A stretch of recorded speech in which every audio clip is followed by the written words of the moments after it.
How do I prevent prototype pollution in JavaScript? Imagine your code as a busy city street.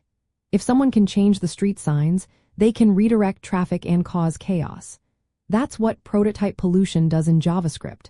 It allows attackers to mess with the core objects that all other objects inherit from. This can lead to security issues or bugs that are hard to track down. So, how can you stop this from happening? Let's break it down into simple steps.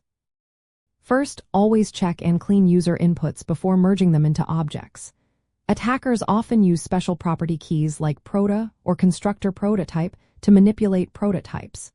If you blindly merge user data, you risk giving them the keys to your city. Use functions to verify that property names are safe and not these special keys. This way, you prevent malicious data from sneaking in. Second, when creating objects that don't need to inherit from the default object prototype, use object create with null as the prototype. This creates a clean object without any inherited properties. It's like building a blank slate that can't be polluted because it has no prototype to corrupt. Third, protect your prototypes by freezing or sealing them. Calling object freeze on object prototype makes it impossible to change. If you want to allow some changes but prevent new ones, use object seal. These methods lock down the structure of your objects, stopping attackers from adding or changing properties. Fourth, in Node.js environments, you can disable the proto property altogether by using the disable proto flag when starting your application. This reduces the attack surface by removing the property that's often exploited in pollution attacks. Fifth, prefer using data structures like map and set instead of plain objects for storing collections.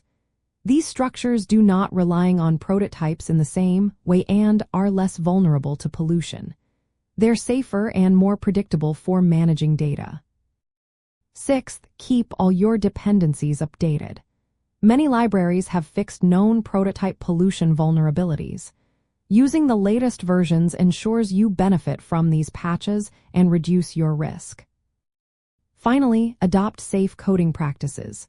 Avoid deep merging functions that do not check for prototype pollution vectors.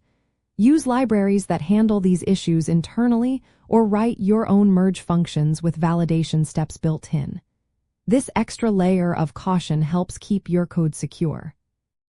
To sum up, prevent prototype pollution by validating and sanitizing user inputs, creating objects with object, CRUD, null, freezing or sealing prototypes, using safer data structures, updating dependencies regularly, and following secure coding practices. Understanding how prototypes work in JavaScript is key to applying these protections effectively. With these steps, you can make your applications much safer from this type of attack.